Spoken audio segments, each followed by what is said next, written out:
সেই অর্থও বলা, টেল অর্থও বলা, কিন্তু কোন সময় কোনটা, আজকে আমরা জানবো এই ডিফারেন্সটা। So my dear viewers and learners, আজকের এই ভিডিওটি অনেক ইন্টারেস্টিং হতে চলেছে, তাই অবশ্যই ভিডিওটি সম্পূর্ণ দেখবেন। সর্বপ্রথম আমরা মিনিংয়ের দিক থেকে সেই এবং টেলের মধ্যে ডিফারেন্সটা কী সেটা সম্পর্কে জানবো।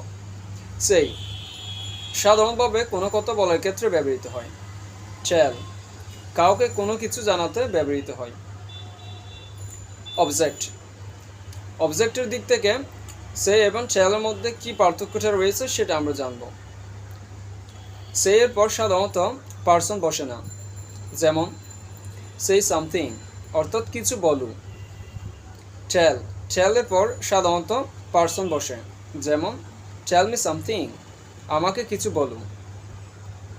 এবার আমরা জেনারেল স্ট্রাকচার বা সাধারণ কাঠামোটি একটি দেখে নেব, যেমন সেই plus something, he said a few words সে কিছু শব্দ বলেছে।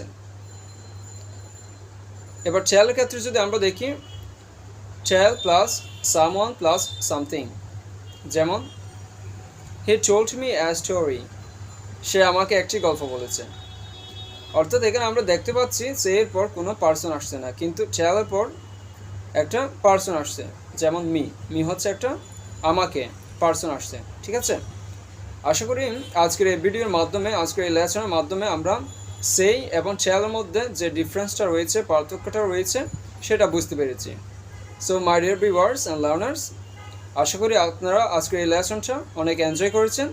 আজকে এতটুকু, সকলের সুস্বাস্থ্য এবং দীর্ঘায়ু কামনা করে এখানে সমাপ্ত করছি। ধন্যবাদ সকলকে, আল্লাহ হাফেজ।